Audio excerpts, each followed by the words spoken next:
Flash mob? Any surprises? No? Okay, so we will start with topic 3, startup and idea competitions. We are starting a bit late, but I think we will have time to go through the whole schedule. So, startup and idea competitions. Are you sure you are in this panel? I think that's Yes. I hope so. So, how to build a sustainable startup ecosystem on the base of AIP experiences by Michael Mishtal. Mishtal. Yes. You can start. Let's go. Hello, everybody. If you want to talk standing, you can use Yes, I prefer to talk standing. Good morning. I hope you're well. I am, although we have like a 25 minutes walk because our tram went broken. So today I'd like to discuss a little bit with you about how we created an ecosystem of sustainable startups and sustainable incubation process in Poland. And actually it happened 12 years ago, maybe not 12, 13 years ago. It started in 2004 when we created the first brand of business incubators, and we call it Akademickie Inkubatory Przedsiębiorczości. Who can repeat the last word? Przedsiębiorczości. It means business incubators that are based on the academical on universities. And what made us to create this kind of brand? I say what made us because I joined incubators in 2006, so I am almost from the very beginning. We thought that it is very difficult to create a business. We didn't use the word startup because it didn't exist in Poland. It was very difficult to run a successful corporation and successful company. So we decided to create a special environment that will allow people to decide that their way to entrepreneurship is their way. What does it mean? It means that we help them to first stimulate the process of creating ideas and then to bring their business into easier conditions. So we say that we help them to test their business ideas. How we did it and how we do it every single day. We are based on 3 pillars, but the most important fact is that what is unique in our ecosystem is that incubators are not for companies. Incubators are for people who would like to test their business idea. But of course, the startup guide will tell you that first you need to create an MVP and then put it into action, get clients, create some first deals. So we empowered people to create MVPs and to run them without having their own company. So they all, and it was more than 12,000 startups by now, and more or less 2,000 startups operating every single day in Poland now that are in our network, that are using our formal identity. So it means that if they want to create an invoice, they create this invoice on our behalf. If they want to sign a contract, we signed it for them. And what does it mean? It means that we are taking the whole risk of their actions, of their business activity, and they are taking all the profits. Of course, we are sustainable, as I said, so we charge them for being in our network. And the membership costs more or less 60 euros per month, which is nothing, because they don't need to pay social insurances. They don't have companies, so they don't have to do it. They don't have to know how to count taxes, because we do it for them. Even more, we transfer their money to the tax authorities so that they don't have to do it. We give them banking account inside our banking system. We give them access to our invoicing program so that they don't need to know how to create an invoice. Because every single time a member gets 2 advisors. One is formal advisor that helps him with accountancy, with taxes, with legal stuff, with deals, with contracts. And the second one is a business advisor that is responsible for business development of his idea. And this is the first pillar, as I said, online, contracts, and house. Oh, you cannot read it, I'm afraid. Why house? Because we created a network of 54 incubators across whole Poland. We are present in 24 major cities. Whenever there is a university in a big city, we are present there. Oh, some problems with computer. Sorry. It's okay. But we know that the formal stuff is the factor that brings more than 80% of our members to our organization. But what is really important is that we empower them to develop their skills and their competences. So that we created another pillar, which is knowledge, and it is based off kickoff, startup kickoff, which is an individual session with the client's advisor, which is mentoring. Mentoring is another individual session, but with high mentor, with experienced person, with great knowledge about this part of economy that this startup is into. And startup training, which are trainings about skills that are common and useful while running a company. Technical skills are also useful.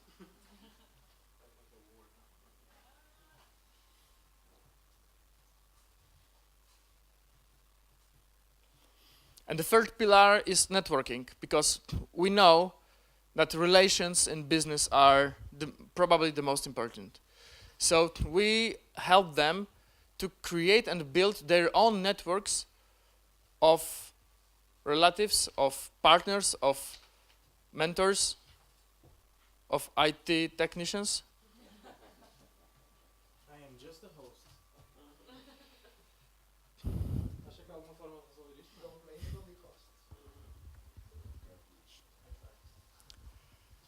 Okay, so it will flash on the monitor and I will explain you once again. And this startup networking is based on two kinds of events.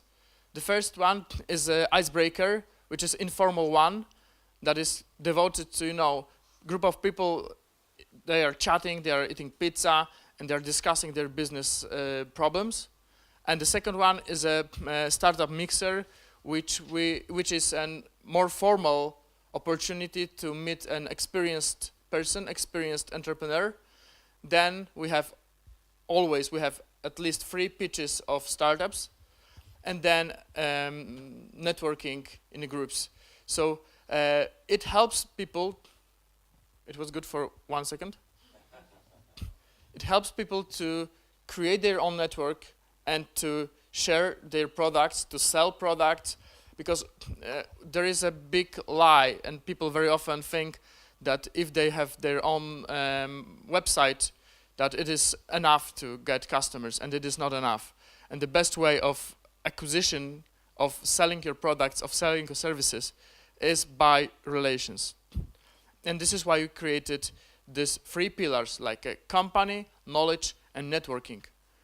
And this is how we help more than 2,000 people now, every single day. They have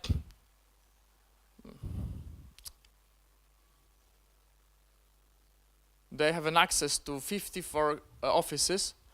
They are based on universities, and they are quite small offices. They are like up from 50 square meters, up to 400. So these are not big incubators, because we are not based on sharing a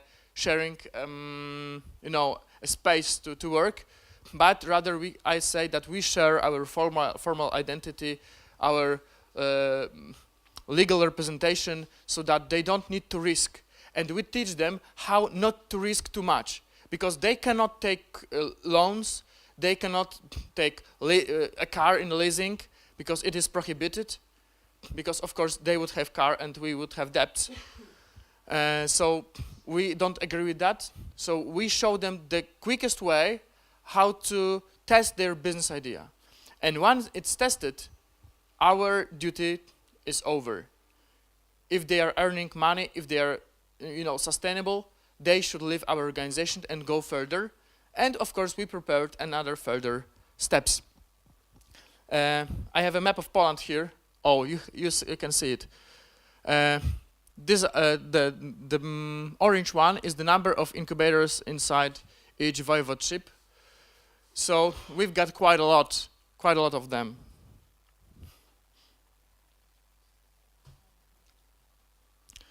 And these are our successes, but they are not updated to this day. Here we can see some of our offices.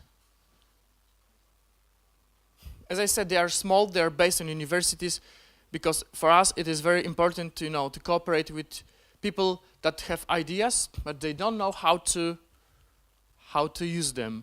Probably you know that, maybe you don't know, but in Poland it is like this, like when you finish economical studies, after 5 years, you know how to calculate the debt, you know how to calculate the big numbers of the economy, but you don't know how to create an invoice. You don't know how to, calculate simple things that are important in business, how to calculate margin, how to calculate profits. But of course, you will know how to calculate the PKB or something like this. So we give people real skills, not a theoretical knowledge. And after that, we decided that the funnel that we created is great to start our own investment process. So then we decided to put very simple money to the market, and then we decided that we will invest 100,000 zloty, which is more or less 25,000 euro, taking 15% of equity in startups that are created in our network. And we decided not to create a board. We decided not to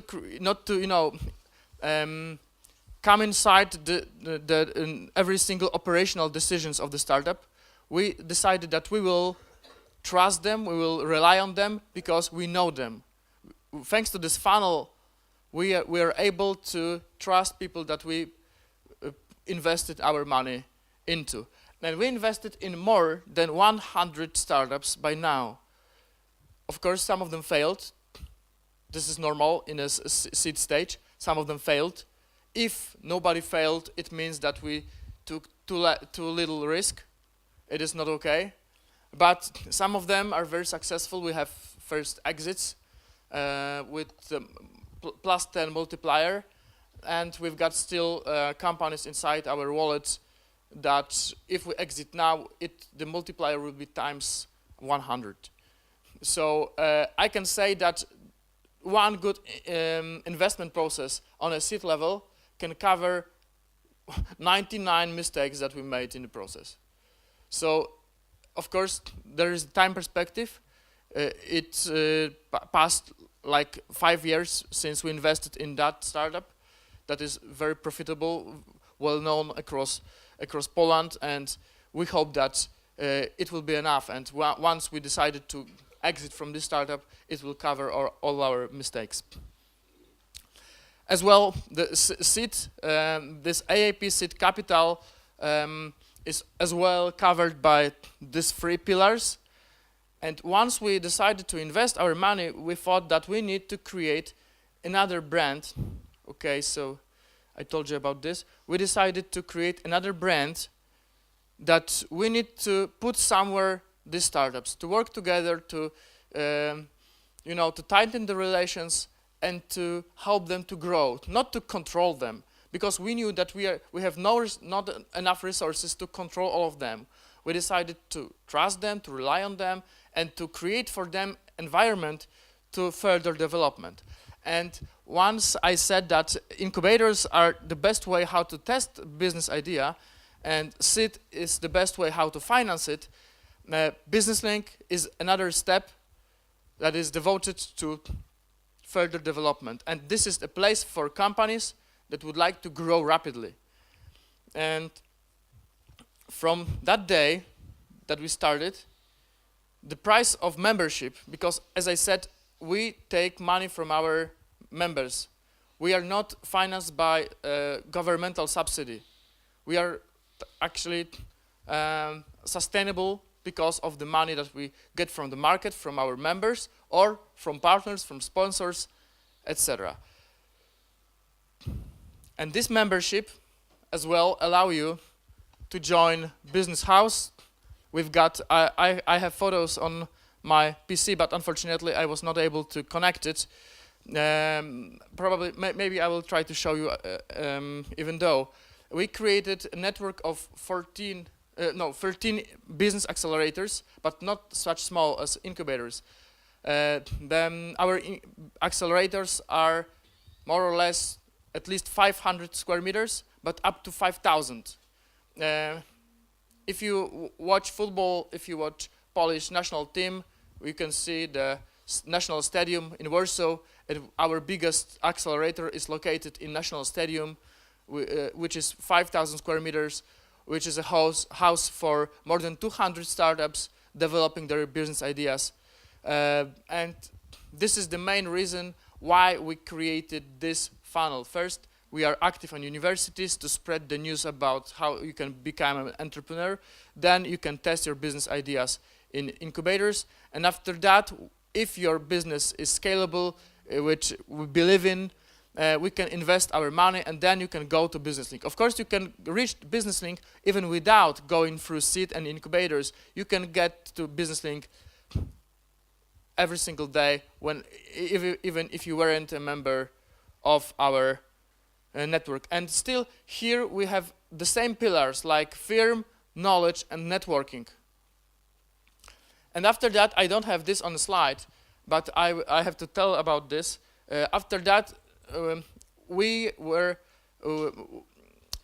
encountered another problem that is not solved by a local ecosystem, is that good companies need sometimes money, much more than 100,000 zloty to develop. It requires millions. So that we created a VC fund that from previous year invested in 5 startups in millions. And it allowed these startups to grow rapidly, and this is called B-Value Fund. Here we've got some photos of our business links. This is in Poznań, Wrocław, Warsaw, Krakow, Gdańsk. Firstly, we decided to create, our business links are mostly space built of co-working zones. But nowadays we decided that people and companies requires much more private offices in a co-working zone than an open space desk, so that they require sometimes privacy. And as well, this decision was of course forced by numbers, because if we want to be sustainable in this business, we need to concentrate on numbers, on being, sustainable. And then the newest business links that we are building now, they are based mostly on private offices and a little co-working zones and the common space, so that people normally they work in their private offices, and once they need to chat and once they need to refresh themselves, they're going to common zones so that they can work together.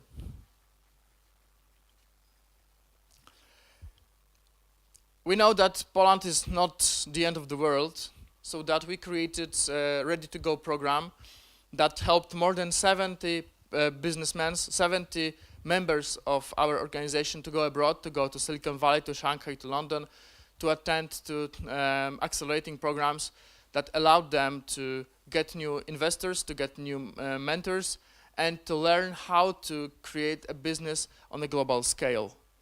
And this program was covered by governmental money. Thank you, European Union.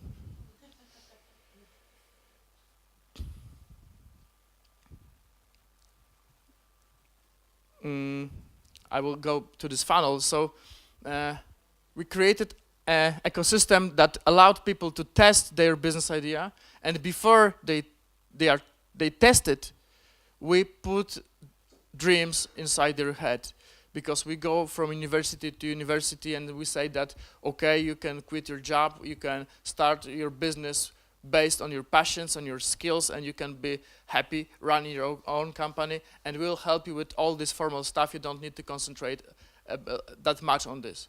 And then in incubators you can test it. You can sell your first products without having your own company.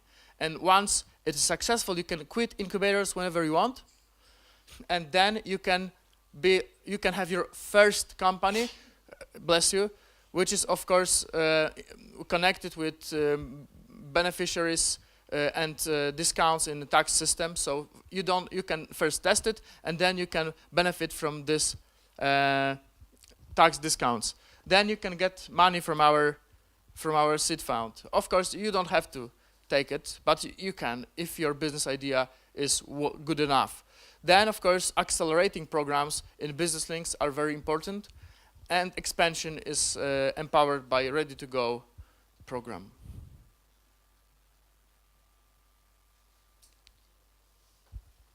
As I said, the main idea was to present the sustainable business model based on our experiences. So I need to admit that we were given quite a lot of money to develop the business links, to create our office at universities. So the infrastructural things were covered by European Union money. But even though we are sustainable because we created a small membership fees that covers our expenses, but of course we were able to accommodate a lot of partners that support our activities, big companies.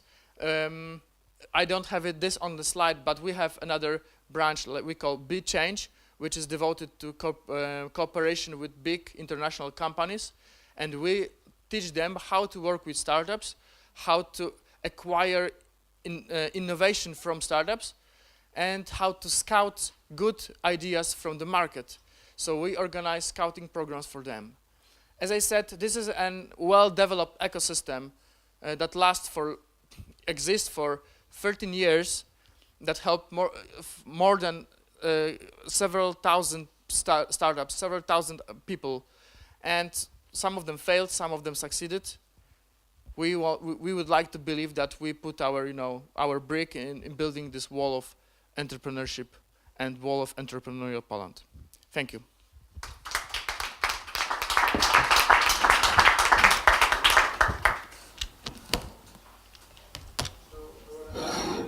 Casper? Yes, and Helena. And Elena, sorry, it was not. It's okay. I'm so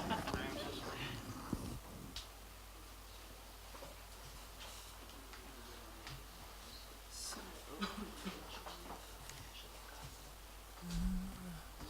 USB push.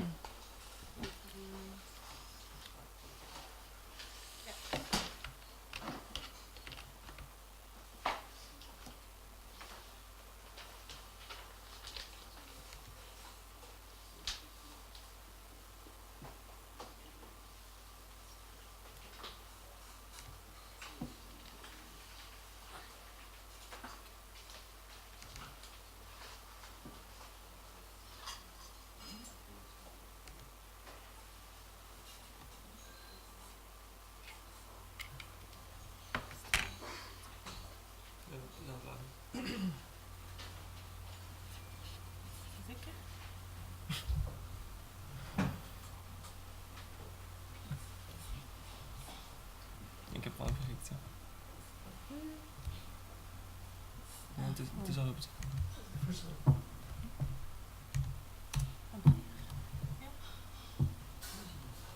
Je gaat van achter open, hè? Nee, dat is niet dat. Nee, ik kom er echt niet in. Mooi, hè?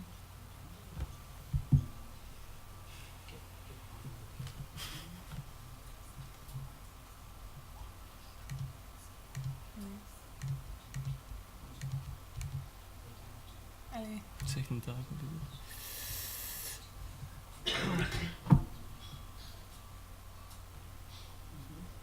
Prestation network. Anders moet mij naartoe. Ja. Ja, maar je kunt die niet connecten, hè? Doesn't seem to open.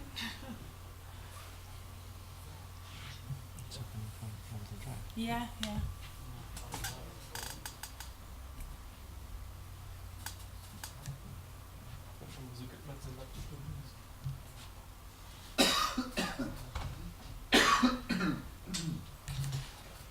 Staat hij niet, hebt hem niet doorgestuurd online? Ah. Oké. Ja.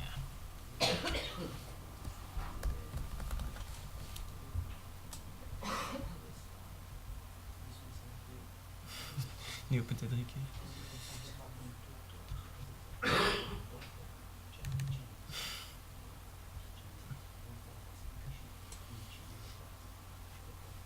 Yes.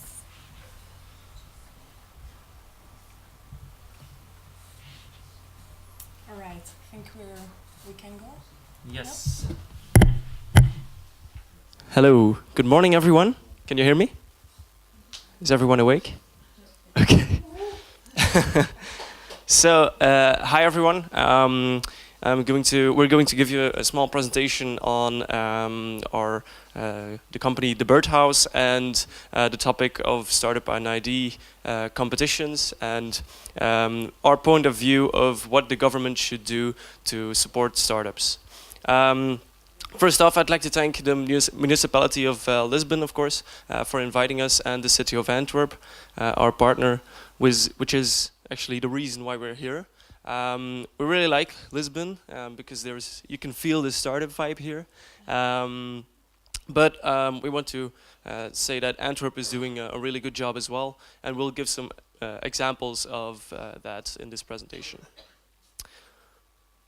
So without further notice, we'll introduce ourselves first. So we're Helena and Casper. I'm the Growth and Innovation Manager at the Birdhouse. I'm from Ghent. I lived in Berlin as well. Spent some time in Lisbon as well. But I started as a student entrepreneur. I started a marketing agency together with Helena. And I'm Helena, currently active as a marketing manager in the Birdhouse. Like Casper said, we started our own online growth marketing agency in Berlin. Traveled a lot as self-proclaimed digital nomads. That's how we ended also in Lisbon, and got in contact with a lot of entrepreneurial-minded people. And that's how we ended up at the Birdhouse now. I'm going to give a bit information about what the Birdhouse is. It's an accelerator program. I have a short movie. The audio is in Dutch, but everything is subtitled in English, so you should all understand it. Als we het proces van start-up naar ondernemen kunnen versnellen met de mentoren, dan zou ik denken dat we goed bezig zijn. Als je niet springt, gaat je het nooit niet weten.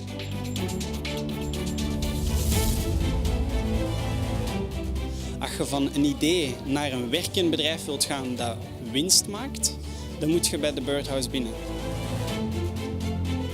Succesvolle ondernemers moeten koesteren, moeten helpen, moeten waarderen. Ik denk een heel belangrijk aspect is het bouwen van een goed netwerk. U laten omringen door de juiste mensen. Ervoor te zorgen dat ze hun droom kunnen waarmaken, daar komt het eigenlijk vooral op neer, denk ik.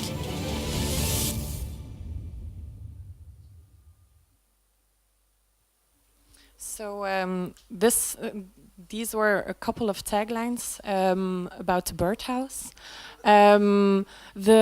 Actually our roots lay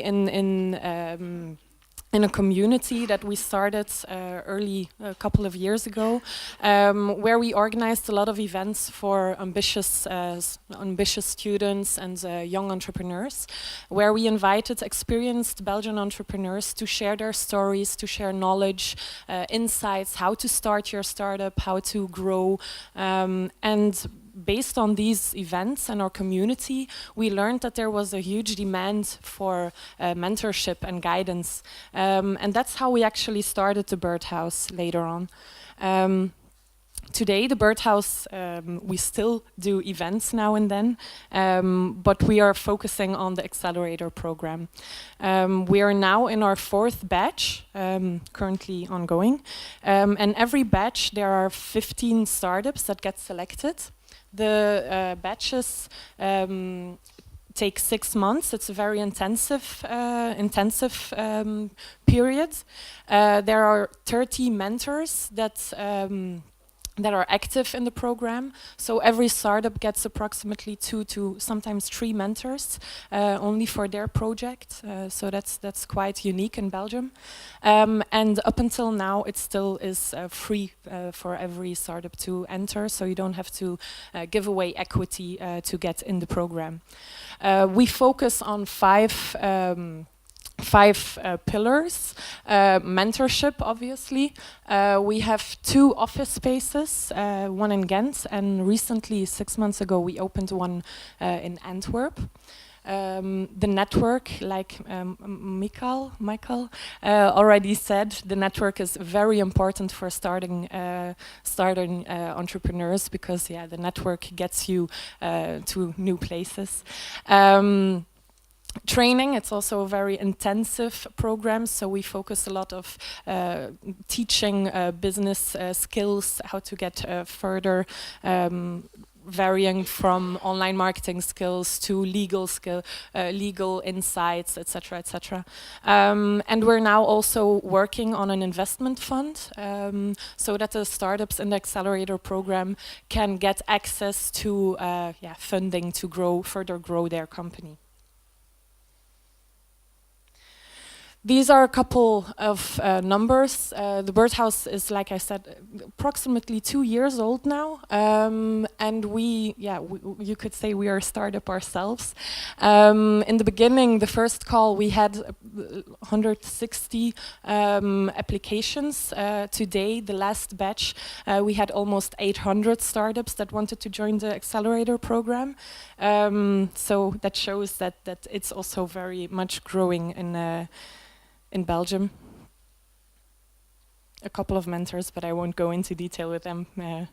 You won't know them. I also threw a couple of startups in it, so I thought maybe you would be interested in what kind of projects get into the Birdhouse, because we don't focus on tech companies or health sector or something like that. The only premise that you need to have is that your business is scalable. So this is Arc Shelter. Arc Shelter makes tiny movable homes to escape the rat race and the big city life, etc. It's a very good project, and I think they're now also expanding to Poland, Czech, etc. Arc Shelter. Arc Shelter. I will give the name afterwards. This is Kaiser. This is a gaming platform for gamers, where they can get into competitions, win prizes, etc. Also, I'm not a gamer myself, but there's a huge market for it. And a more social example. This is Wong Ki. She saves the vegetables that otherwise, because they don't look that good to get into the supermarkets, they would otherwise would be thrown away. So she saves them, makes dips and tapas, etc. To reduce the food waste in Belgium and in a bigger vision in the world. So these were a couple of the three startups that got into the program. The Birdhouse has 3 main values where we focus on. Sorry, the text got got a little bit mixed up. But the first one is that we're community driven. The community driven is because of our history with ARI, where we threw events, and we still focus on that community part very much. The next one is for entrepreneurs, by entrepreneurs, and this is for us a very special one because it translates itself to we have only 30 mentors in the program, but every mentor that got selected is an entrepreneur by itself. So we really value the right mindset because we have to speak the same language as the startups. We have to know what drives them and how we can help them further. And that also translates it to the birdhouse itself. Everybody in the birdhouse, so every team member, up until now, had or has their own project. So we are entrepreneurs or entrepreneurial minded ourselves, again, to speak the same language. And the same goes for our partnerships. They all, we all have to speak the same language. And the last one is that we really try to focus on quality and that we are a very select accelerator program. Like I said, we had the last batch had almost 800 applications, and we only select 15 every batch. So it's a very intensive selection procedure. Just like Michael's presentation, I won't try to pronounce the incubator accelerator. We also are not funded by governments, so it's all private. And we, instead of asking a fee from the startups, we ask the corporates or partnerships to fund the program. So the revenue comes directly from our corporate partners in the private sector. Yeah, it's EY. You have it in Lisbon also. A bank, Belfius, and Secrex. It's how should I say it in English? Social, yeah, whatever. Social institute, yeah. We have a couple of partnerships in the public sector and the academic sector, but we chose actually to keep the partnerships very select also, and only go with partnerships where we can be mutual beneficial. So that's also the city of Antwerp in this case. And we really value that our values are also aligned in our partnerships.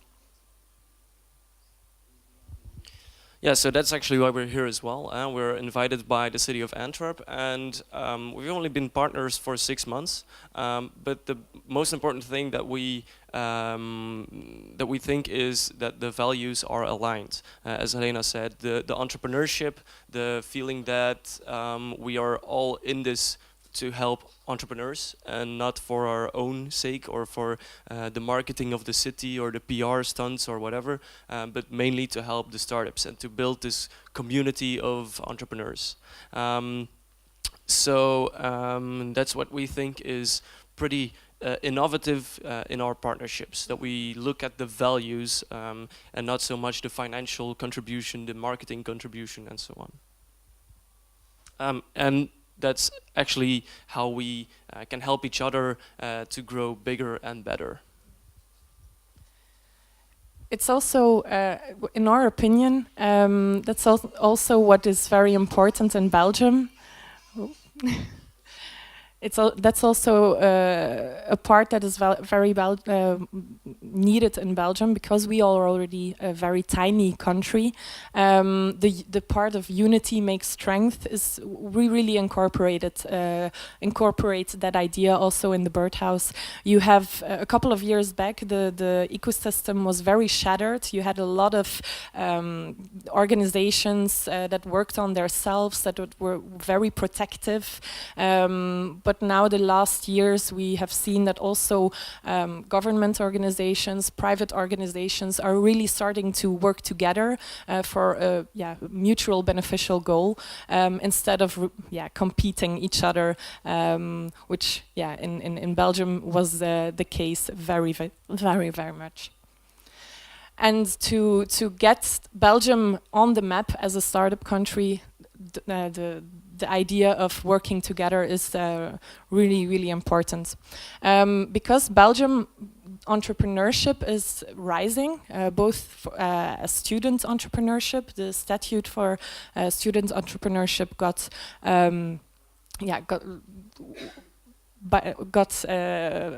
introduced by the government, I think 1 year ago or something like that. So very new, and there are new projects and entrepreneurs starting every year. There are a couple very successful startups and scale-ups to look up to in Belgium, and the community is also very dense and easily accessible. But most of all, I think Belgium is known for sectors as biotech, health tech, fintech also, but mainly in the B2B context. So here are a couple of a couple of the startups. An interesting one, Team Leader, is a very well known, and they have also recently opened an office space in Lisbon. So that's maybe for you to know one. In the same building where Cloudoki is, but I don't know where in the city that may be. Do you know it? Maybe? No, I don't know. No idea.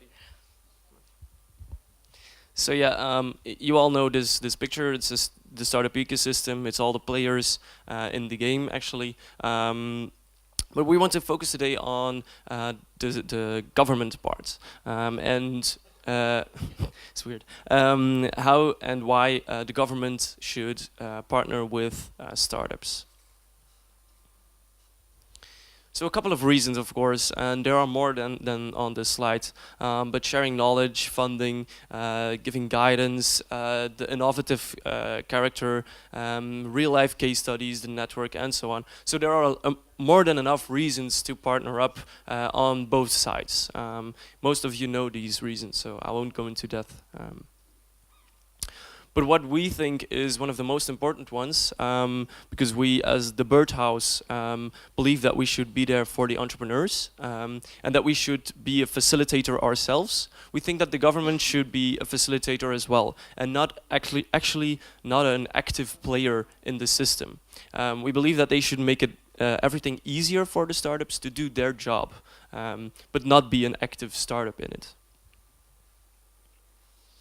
So that's why we came up with 5 different topics of the roles of the public sector, and we'll give some examples of what Belgium is doing, what the city of Antwerp or the city of Ghent, in this particular case, is doing to support these roles. So of course, talent is a really important one. You need talented people to come up with ideas, to have great startups. So we're talking about education. The educational system is of course, one of the most important drivers of innovation. Stimulating technology, STEM classes, but also providing online courses, which is also very important, or making sure that they can study and do their startup at the same time. And something that is almost that a lot of people or government or cities actually forget is that they should also try to attract foreign or immigrant founders. 50% of the founders in the US are actually immigrants. So startup founders in Silicon Valley are immigrants. So that's very important to know. So Belgium has 2 really great initiatives right now. First one is Be Central. They give free coding classes in the center of Brussels. It's actually in the train station. And everyone can follow a course there for months, weeks, whatever you choose. So this will really help this drive in innovation. And also that most of the colleges and also universities as well are trying to put more effort into the STEM classes, which most of you will probably know: science, technology, engineering, and math, which is one of the most important drivers for this innovation. Culture is a more difficult one because, of course, the government isn't always a culture or isn't familiar to a culture of entrepreneurship. But we think that governments should have should promote internally and externally this entrepreneurship vibe. Internally, by having the right people in place. The right people at the right place, so the right leaders, but also the government as a more agile or lean organization, because it's important to speak the same language, as Elena said.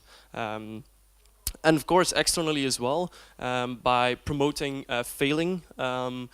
We shouldn't promote failing, but we should promote a failing forward principle. In the Silicon Valley, for example, you can fail. In Belgium, we still have a stigmatizing culture of when someone failed his startup, he was a failure as an entrepreneur, and he won't probably come up with a better idea or will fail forever.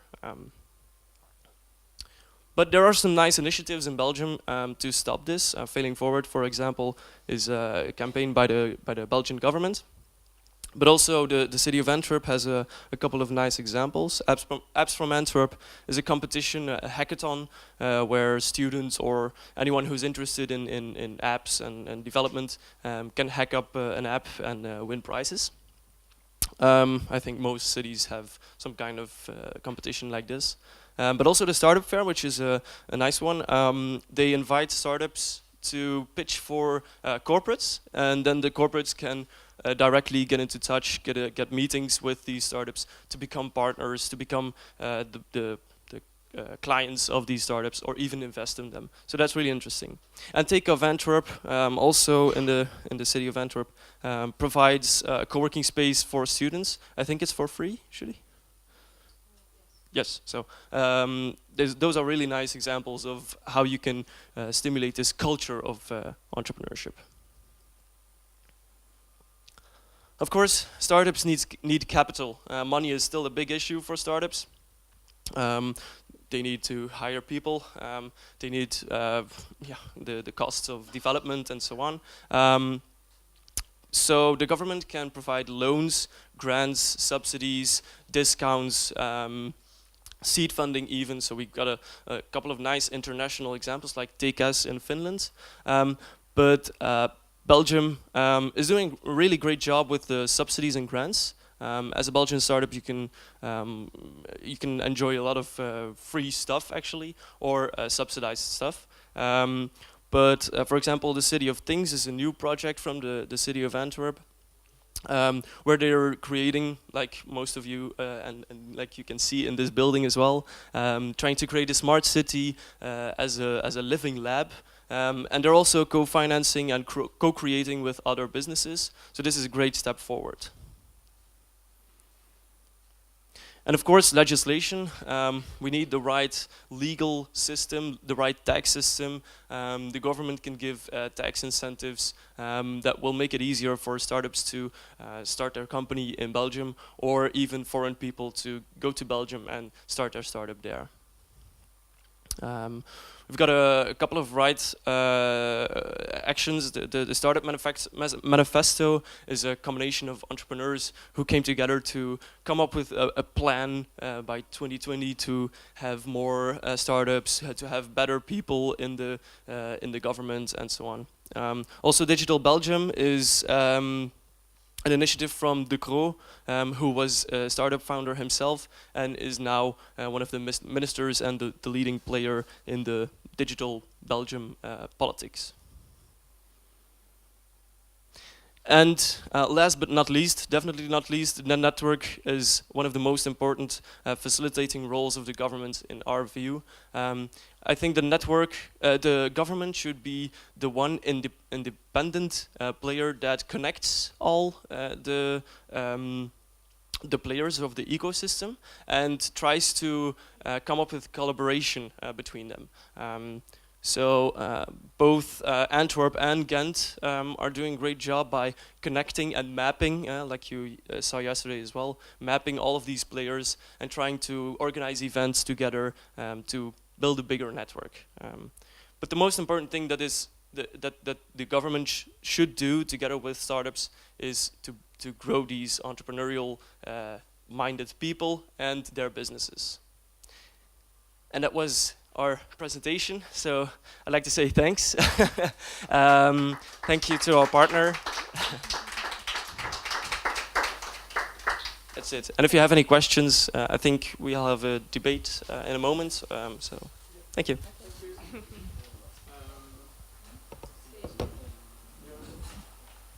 I'm going to get you another chair so you can sit. All right. We'll have the file. So, we'll okay. Do it right away or? Yeah. Okay. Yeah. We'll, you do the Q&A now, and we go until 10:40. So we'll have about half an hour for Q&A, and then we'll go for the coffee break. Is that okay with you? Perfect. Okay. Cool. Questions? Microphone. Yeah. Oh wait. For Michael, for you want to attract people who want to test their business idea, but how do you do with IP for those ideas? Of course, this is a very interesting question because everything that they create inside while being inside incubators formally is the property of our incubator. But the contract that we are having with them, that we sign with them, declares that whenever they decide to leave our incubators, they will the IP will be transferred to their companies or to themselves while they don't decide to create a company.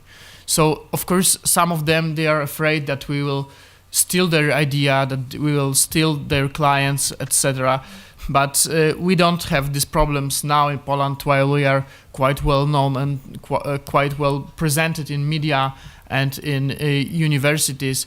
So that at the very beginning, whenever I asked people about their business idea, they wanted to sign NDAs before they tell me about their even business idea through the telephone. And then we tell them, okay, if your business is, if your idea is so simple that I can steal it thanks to 3-minute call, maybe I don't want to see you anyway. So we don't have these problems now, but it used to happen in the past. Well, we can tell then in Poland is very attractive for entrepreneurs. There are so many good programs. We have seen it in program, and just a reflection in a question.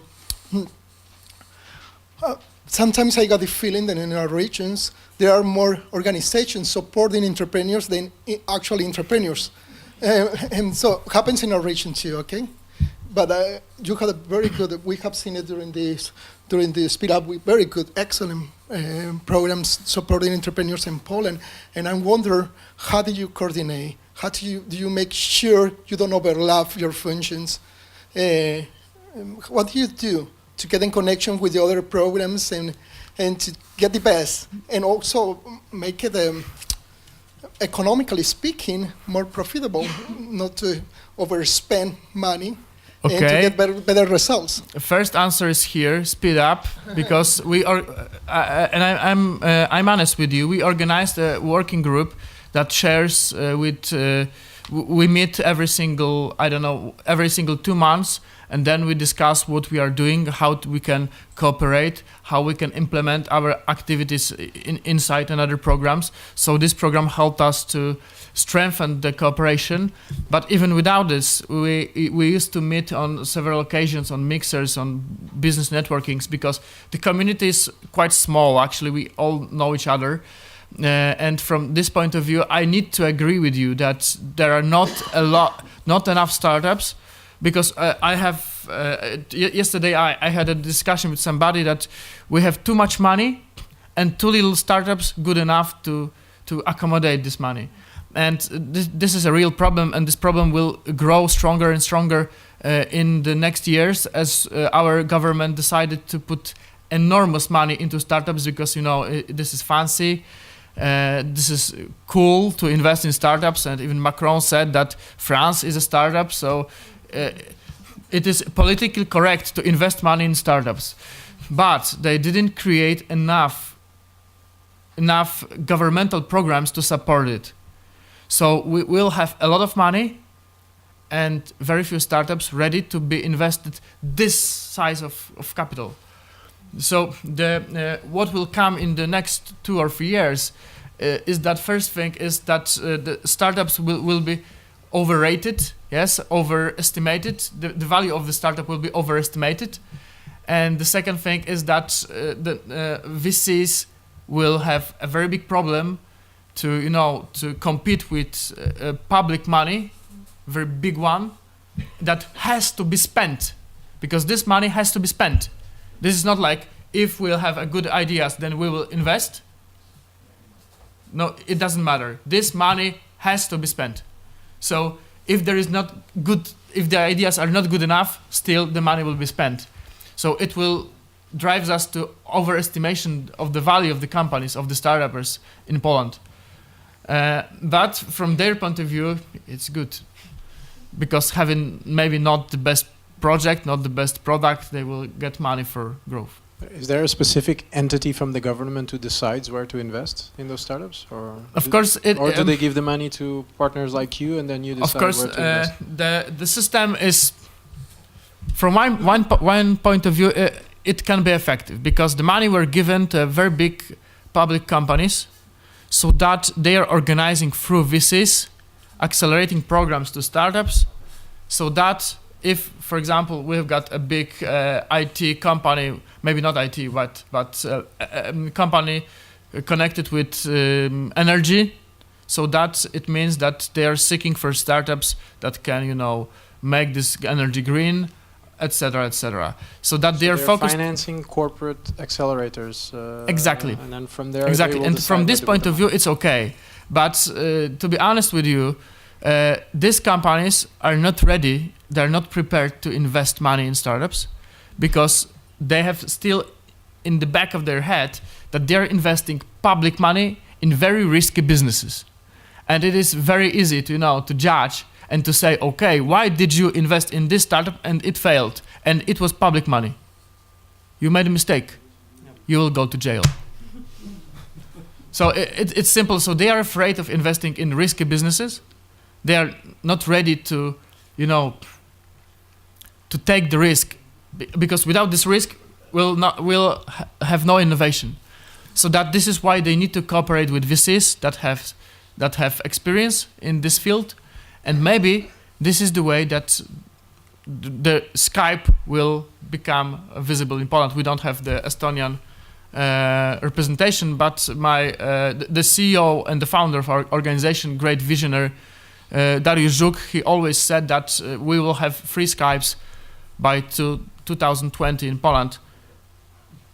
But still, I don't see them yet. Still 3 years to go. 3 years. Two years.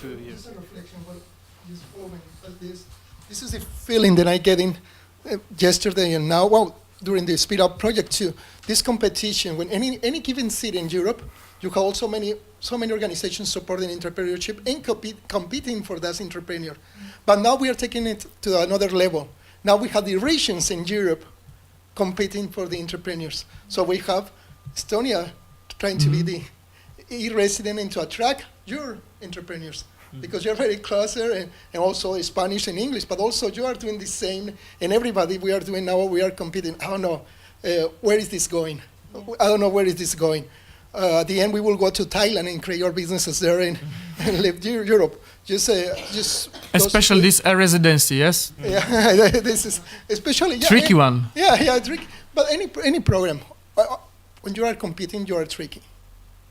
Yeah. This is competition. So you use different tools. Within the legally, you use different tools. But we are competing. It's not good. It's not bad. I'm not saying that it's bad. Yes, I wonder where are we going, the next level. Europe is investing a lot of money in entrepreneurship the last 20 years. Proportionally, we are not getting the results. It's a failure. All the European funding of the entrepreneurship programs has been a failure. Of course, in general, the success is that in general, the society is more entrepreneurship mindset. But talking about the money, this has been a failure. So I just making this reflection. I'm not talking about especially about Poland or Estonian. I'm talking about the whole political or the whole entrepreneurship environment in Europe. Where are we going? Because unfortunately, startups are not earning enough money, because the value of the startup and the revenues are not related directly. So once we observed a lot of 1,000 businesses, small businesses in Poland growing, I need to say that a normal business like selling shoes online, which is not a startup, this is just selling shoes, can earn 10 times much more money than an IT startup. We've seen thousands of mobile apps that does nothing, actually, but the button is green and the previous one was red. So that this hype for IT, for startups, I need to say that I'm very into this community because I believe in it. But from the other hand, I see the drawbacks, the negative aspects of this startup community. Everybody would like to create a business that is growing rapidly, that can be sold after 6 months of development, sold, with $1 million, and then I can be rich, and then I'll be, happy until the end of my life. But unfortunately, most of these startups fails. And this American dream based on the story of WhatsApp, how much money WhatsApp earned before it was sold to Facebook? What was the value of this transaction? $90 billion. $19 billion. And WhatsApp earned nothing before this transaction. And, a real economy is running away from our startup mindset. Maybe another way. Startup mindset is running away from the real economy. And because of this several history, like Skype, like Uber, and like Airbnb, everybody would like to create a huge startup and sell it. But unfortunately, startups, very often they don't earn money. They're just, fancy. And the real economy, the real thing, as you said, houses, creating something, this is a real economy for me. And unfortunately, a lot of accelerators, they forget about the production. Everybody would like to invest in IT things because this is scalable. But if everybody creates IT, in several years we'll be still virtual humans. Yeah, that's also why we made the decision of not only be we're not a tech accelerator, we're not an IT accelerator, because we know that technology is not something that is a silo. Technology should be incorporated into the company and not just be a tech startup. For example, the houses, they have a lot of the mobile houses. It's technology, but not in the pure sense of IT. It's scalable, it's a business, it can be sold immediately, it has margin, it has profits, and it's actually providing value for the economy. That's what you were trying to say as well. The best startup, I didn't tell you about this before, the best startup that we invested in is not an IT startup. This is a startup that created a glove that can remove your makeup with only water. With only water. And it is sold in every single Sephora across the whole world. And this startup is worth millions. And hundreds of mobile apps that are doing clicks, Comparing to this glove that can remove your makeup, this is magic. By the way, I own a fish shop if you want to invest. I sell the best fresh fish in the world. There's actually a small store in the center of Lisbon. I'm not kidding. Can you transfer it through the mobile? We need to create trust so first. we are not interested. Maybe we can sorry. think about that. we can think about it. Okay, so I'm gonna 2 questions for you, and then I would like to ask a few questions also to you from Birdhouse. But to close it, like, what's in it for the universities? Like, you told that all of your network and the spaces are inside of universities. Not all of them, but a lot of them are in 90%. universities. 90%. What's in it for the universities? And then in the end, if your process, you know, look from supporting to getting 20,000K to 100K to going to Silicon Valley to inspiration, was that designed like that from the beginning? Of course or not. along the way you were, you know, learning and establishing those the basis for You that said process? that you're a startup, and the same I can say about our organization. We employ more than 200 people. So we are a very big organization, but we are still a startup.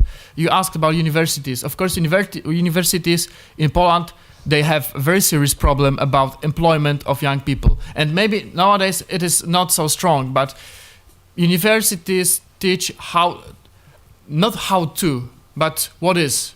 They teach knowledge. And knowledge, of course, it is important, but what has a real importance is skills. So we teach skills, we give employment, we help their graduates to find a job and to employ another people. And this is why we are having our offices almost for free at the universities.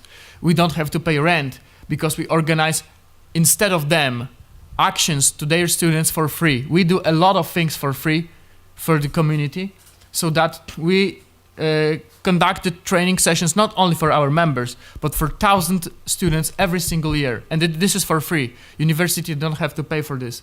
But, of course, we need to show them the value of us being there. And at the very beginning, it was difficult to convince them. And now they're knocking to our door and they saying, maybe we can open your incubators inside our university. Some of them pay us to be there, the private one. They pay us, they support our actions, they give us money to marketing, to promotion of our activities on the universities. And the whole, the second question, the whole vision of this funnel, of this ecosystem, has not been created at once. Firstly, we said, okay, we need incubators to create the need, to help people to build their first ever company. And then we said it is not enough. We need to go further because these companies needs money to grow. And then we said, okay, but we don't want to control them. We want to support them, so let's build houses for them. And then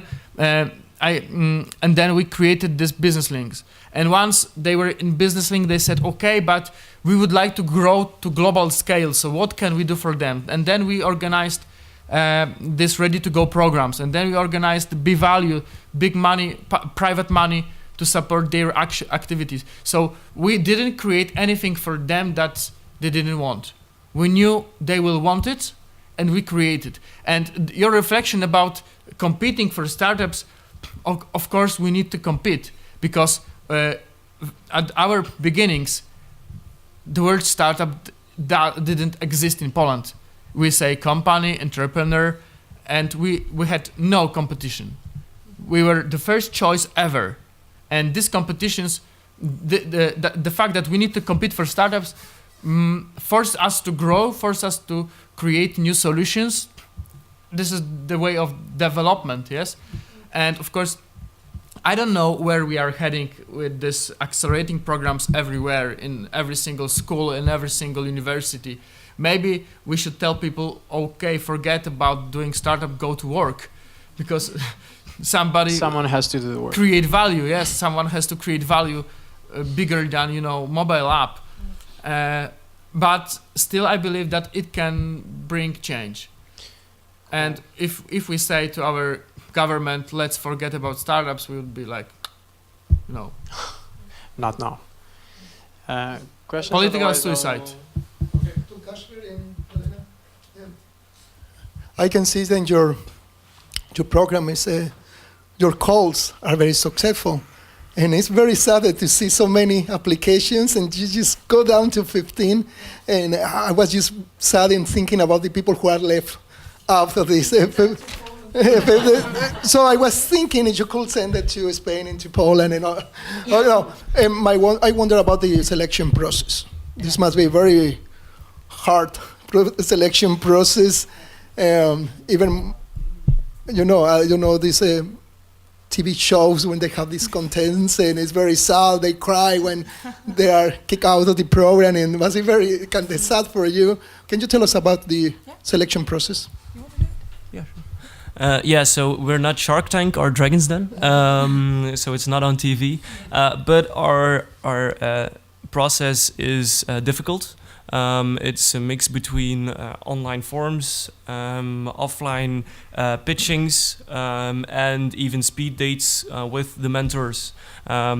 We focus on these 15 startups because we want to choose not only the best ideas or the best startups, but the best people. We actually chose to select the companies that have the best, the people that have the best match with the mentors. Because our accelerator program, we weren't even an accelerator program to begin with. We didn't use the word startup to begin with. We used the words mentorship for entrepreneurs. Which is what we're doing. We're connecting, we're making the match between experienced entrepreneurs and starting entrepreneurs. That's basically the most important thing that we're doing. So we're not about funding and so on. When we started that, we built this system of the matchmaking process where we wanted to have the mentor choose who they wanted to guide for 6 months, because they see each other regularly, they call each other at night when they have a problem, they hook each other up with clients or partners or investors. So that's actually the most important thing for us, the match between the startup, the people, and the mentors.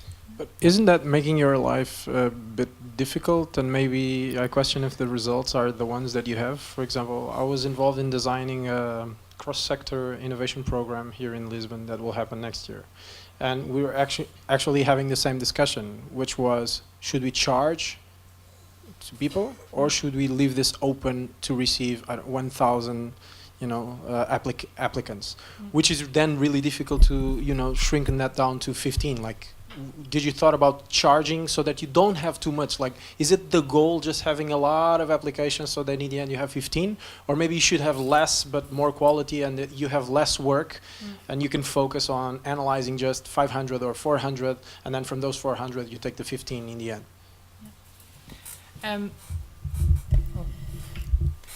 Well, to begin, we still focus on a very select group. The goal is not having, for example, the next batch or the next campaign 1,000+ applications, and it was also we could ask for an entry fee so that the program gets paid, etc. But we really believe that these starting entrepreneurs, to get mentorship, to get guidance, they shouldn't pay for that, because that's the only really valuable thing that we give them, a network and mentorship with people that are more experienced than them. What we try to do is connect corporates to pay for the program, because that's where the money is, obviously. The question that was also asked, what we do with the the other part, the 700+ part that not got selected. We asked ourselves, maybe as an accelerator program, if we have if we should at least mentor some of them that got not selected, or give them feedback. We give feedback when they got selected to pitch for us. So then the mentors, there's a board of members then, and they give extensive feedback where they fail, what they should look for, or where the storyline is not ready yet. They get a lot of value out of that. But we also chose the deliberately not to go further, make the program bigger, because in Belgium there are already a lot of organizations, and otherwise we would just compete each other to death. We are the select one. We only choose 15 because then the quality of the program is the best. What we do for the ones that did not get selected, we ask the partners, okay, this is, for example, these are the startups. This is someone who really wants to get in contact with this sector. Where should we, where should we contact, or which contacts should we give them, or where should we push them towards? So that we can. The idea is really to work together rather than having 10 accelerator programs in Belgium, because it won't work that way. We actually I took a lot of time building and coming up with a right selection process, and I think we've got a decent one at this moment. But actually, the thought of charging people to apply for the birdhouse was an idea, but we decided not to because we didn't want to put a price on it. And we couldn't. I mean, a network, you can't really value that. You can't put a price on. You tried on your slide to put like a value on it. And you can kind of measure it, or you can prove that it's worth something. But we decided that we couldn't put a price tag on that. We couldn't say this is worth that much because it really depends on the entrepreneur, what he's going to get out of the program. So. Cool. You mentioned startups and scale-ups in your presentation, and I was thinking, like, for example, the city of Porto is adopting a different strategy than Lisbon, and they are focusing their communication and their positioning in scale-ups. They are bringing scale-ups to the center of the city. They are not talking so much about startups, but they are putting their efforts into trying to bring to the center of the city already big companies to inspire startups. And this brings me also to your question, which was really interesting. Like, if everybody knows and realizes that everybody's doing the same thing, why there's no one thinking about doing something different? It's like, or what to do with that money, or how to position to do something significantly different, or how to think of things in a different way, or support because maybe it's not a critic, but it's also realizing what you said, because it feels like everyone is saying that it's not going to work, but everybody's doing the same thing. Yeah. Why do you think that's happening? Yeah, we've been talking about this as well, like what the role, and that's why we focused on what the role should be as the government or as a city. How do you position yourself between all of these incubators, investors, startups? I think there are a couple of great initiatives, but the focus often gets lost. And when you say we're focusing on scale-ups, for example, it's a possibility, and it's something different probably than what the city of Lisbon is doing. But again, it should all be around what does the entrepreneur need, and how can we help this entrepreneur. And if it's an entrepreneur in an early stage, they need something different than an entrepreneur on a scale-up stage. You could say that the scale-up provides more value, or that the startup is more innovative, or whatever. I don't know if there should be a focus on startup or scale-up. Also, what's in the name? Everyone has a different definition for a startup or a scale-up. So that's also something that is difficult to focus on, I think. Yeah, in the end, I like your principle. Like helping entrepreneurs, connecting to other entrepreneurs. It kind of enforces. You have a value on it. Like there's, focusing on people, and then from there they can build whatever they want. If it's a big company, or something that can sell millions, or if it's just a small shop that can be valuable for them and for the community. So I have another question, which is, like, you talked about the City of Things, which is a project. Is it Antwerp? Right. Yeah. So a living lab, or looking at Antwerp as a living lab. Which type of actions actions are you doing to make it become a reality? Because we've been also listening about that in Lisbon and also, you know, in other cities, you know, like bringing this, you know, this kind of experimentation feeling and, you know, looking at a city as a prototype or as a living prototype. What type of actions are you doing to make Antwerp a city like that? Or I think maybe it's better for Julie. Yeah. I mean, I can already say we as an accelerator can only promote this kind of thing because it provides value for these entrepreneurs. It can help them grow. So we support everything that the cities are doing for this, but we're not doing anything. We don't play an active role in funding or financing or helping this. Yeah. Okay, our most important partner there is IMEC. I don't know if in Berlin they did a presentation then about what they are doing. It's a important research institute who is also active globally. And we have several things for as testing bed or for startups. We have a European program together with our IT partner of the city of Antwerp, who wants to build an IoT platform. And so it's it's a European process, so several companies, but there are no Belgian companies, unfortunately. I think I don't know anymore from where they are, the companies who won this pitch, so I know they are working further on it. And we have also in there will be a smart zone very soon.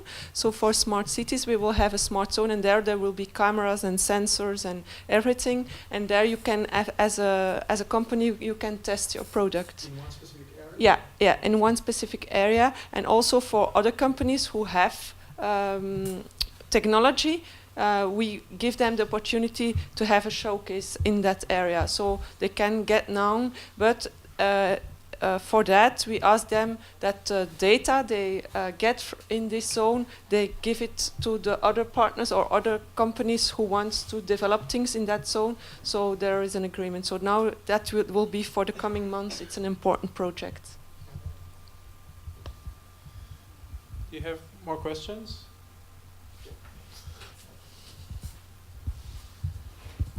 Okay. When you speak about the role of the government, you mentioned the legal environment, of course, and automatically you speak about taxes. Could you or any other in the room explain which kind of taxes incentive for investors or for startups are you discussing in your countries? Yeah, so at this moment, we're doing a really big reform in Belgium. There are a couple of new things, but one of the things that has been growing a lot is we have a tax shelter. It's actually where I think private people can just invest in startup companies by win-win loans. I don't know if it's a European thing or a Belgian thing, a win-win loan. I think it's a Belgian thing, but they can actually the money they invest in a startup, they can deduct it fiscally. So it's like 40 or 45%. Yeah. So these are tax incentives for the investor side, of course, but it also helps the startup. I think for the startup, the best incentives that you can give is make it easy to start a company, which is getting there. You have different types of companies, of course, but for I don't know what the name. I think it's an LLC, the American LLC. We have a BVBA, which takes your liability, where you don't have a liability. It costs around 2,000 euros just for your legal documents. So that's a big step for a lot of entrepreneurs to even start a company. So that's why it's cool that there are organizations like yours where you can start it up without even having this cost. A lot of universities are using this kind of system as well, like a cooperative. And there are students who are, when they are still students, they can start their company in the university. and they can use the invoice. They can send an invoice from their company, which is then the school. They don't have to pay the taxes. They don't have to pay the social insurance and whatever. So those are really cool incentives that a government can enforce. Also now for small companies, for example, I think less than, I don't know how much employees, it's cheaper to the less taxes so in comparison with big companies. Yeah. There are also some new initiatives. For example, your first employee, you can have them. Yeah, it's called IOB. I don't know how to. But it's interesting for us for a company where you need your first employee. You can have reducing costs there, but still you are able to grow as a company. So these tiny things, they're actually very important for beginning entrepreneurs. Yeah. Yeah. Next to that, it's also important to not to forget the scale-ups. Because the government is doing a lot for startups, giving tax incentives and so on. But when they become scale-ups and want to compete with other European or American companies, startups, they have like a big barrier because the tax system in Belgium isn't formidable. So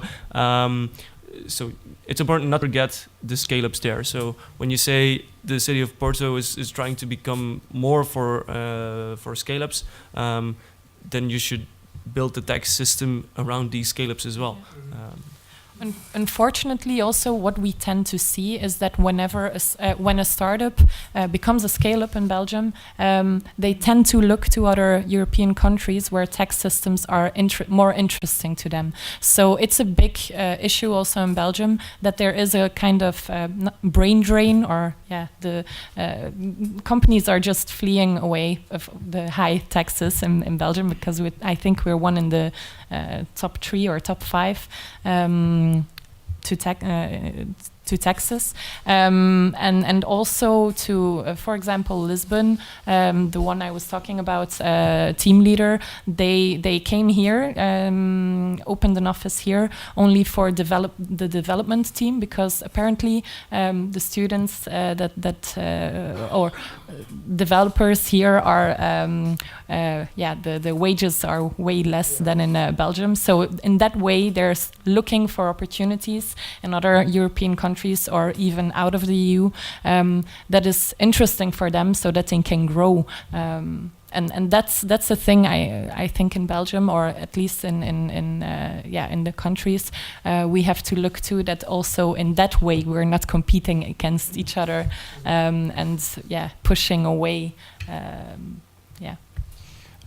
One final question before the coffee break, which is, you mentioned that you looked at the government as a facilitator, not as kind of an intervenient, or like, for example, in Lisbon, there's an interesting discussion around that topic, because, for example, the city of Lisbon is now going to be part of this massive project of creating this huge space called Hub Criativo do Beato, 40,000 square meters, right?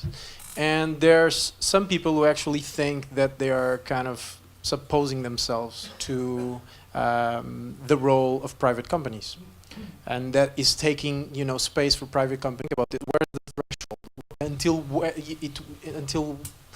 what's the point where the government should stop, or if this is a good activity or not, or what's your opinion on this? I will tell you an example about how it's going in Warsaw. Janek works in a business incubator that is run by a city. And we organize a business incubator run by a private company, private foundation. And we don't compete with each other. Rather, we cooperate, because they help people in another way than we do. And we are maybe more efficient with the way that we share the formal identity. I cannot imagine that Warsaw would share the formal identity of the city, of the capital city, with students to test the business ideas. And where to stop? Why should they stop if they are effective? if they are wasting public money, they should stop. This is the moment that I have this economical, I suppose, rational point of view. So the way that we use public money, we should stop when it is not efficient. And we in Poland built several, I don't know, maybe 20, maybe 30 techno parks, and they are empty because nobody know how to use the space. And we shouldn't build them because people thought that okay, it would be enough to build the park and then companies will come. No, companies will not come if the park is just only a space. And this is why we should stop it, and we should have stopped it before we built so many. But if the incubator run by Janek is full, so it means that this way of using public money is okay. It's fine. And if public money, it means also mine, are used in an inefficient way, I don't like it. And if this is a private entity, this is the private money, we can use them whenever we want. But of course, if we are not sustainable, if the use of this money is inefficient, we will collapse and we will fail. There will be nobody will come and gives us another millions zlotys to run. Okay, you are not efficient, but you are a public company, so take this money and do what you want. No, the efficiency of using money, I suppose this is the point. Yeah, the government can do a lot of things, but they shouldn't do too much. And I'm a bit of I have a lot of opinions on this, but for example, the city of Ghent had a library that was closing down, but the building was still there, so they thought, what can we do with the building? The first idea was, let's build a huge co-working space out of it. We're like, okay, but does the city, do people really need another co-working space? We already have about 12 or 15 in Ghent, and Ghent is not a huge city. There is enough co-working space, and if you go to these co-working spaces, they're pretty much empty. So does the city need another co-working space? No. But it's fancy. But it's fancy. So that's why they come up with these ideas to build a co-working space, because it's cool. And they should, that's why they can build a co-working space, but maybe they shouldn't. And maybe they should think like a startup more and ask the people what they want, ask the entrepreneurs what they want. I mean, I've seen a lot of people from the government that are in the entrepreneurial facilities, and they have never even spoken to an entrepreneur. They have never been at a networking event or at a startup event. They have never been at something like a web summit or another city where there is a lot of entrepreneurship. So that's why I really think the speed up is a really nice thing, because we can share what the public, what the private partners want and what the public partners want, and that's how we can kind of come up with the best solution, I think. Of course, the problem is that it's nice to show up in a great co-working space, designed in a cool way, and if you're a politician, it is cool for you to be there. And if you spend, I don't know, 100,000 zloty for a place that you would like to, design and to organize, it's cool, and you can take your photo and put it on your website. And if you are organizing a, accelerating program and use the same money, probably you will get twice that much effects. But it's difficult. You can take a lot of photos. It's difficult to take your photos in this facility. I wonder why the governments don't open supermarkets. Because there is no need. Because there is the private sector with some regulations that cover those needs. So once the government should intervene when the private sector or the social or the community or the NGO doesn't cover the common needs of the country or the region. Then of course we'll step back. The government will step back once they see. Then once they see, then the private sector or other organizations like the Bird House will participate there and will could manage better some of the resources they are there. That's what I think. So we need intervention of the public sector, but we need, and they be enough smart to step back when they see that the needs are covered by the private sector. And I think this is what's happening now with the entrepreneurship resources. We have many large companies, private companies, opening new incubators, business incubators. And they are good, of course. Many of them, they do it for their own interests. Yeah. But that's they are okay. working. This but is it's business. okay. It's business, but it's okay. It's okay. I will pass the next only one question. I think it's not excessively difficult to have profit in a supermarket. But probably it's very difficult to have profit in an incubator by private sector. So the role of the government is needed, but we need to fit what is exactly the way in which this public sector must act. Yes. Yeah, and there are also a lot of things where the private sector just has no role or no permission to do anything. For example, education is education is a different thing because universities are both a company and public. But these are things that the government should put more effort into because that's working on a long-term vision. Again, a co-working space is something short-term. I mean, I can start a co-working space next week. It's something that is cool, that is hip, but working on your education is a bit more difficult and it requires more time and you don't have the immediate effects. But that's where the government should put their eggs in and not into opening a co-working space just because a co-working space is cool. We need government for facilitators to facilitate, to create the environment, the ecosystem. Yep. Okay, so coffee break. Thank you for excellent presentation. Thank you for the presentation and for the song in the Eurovision Festival.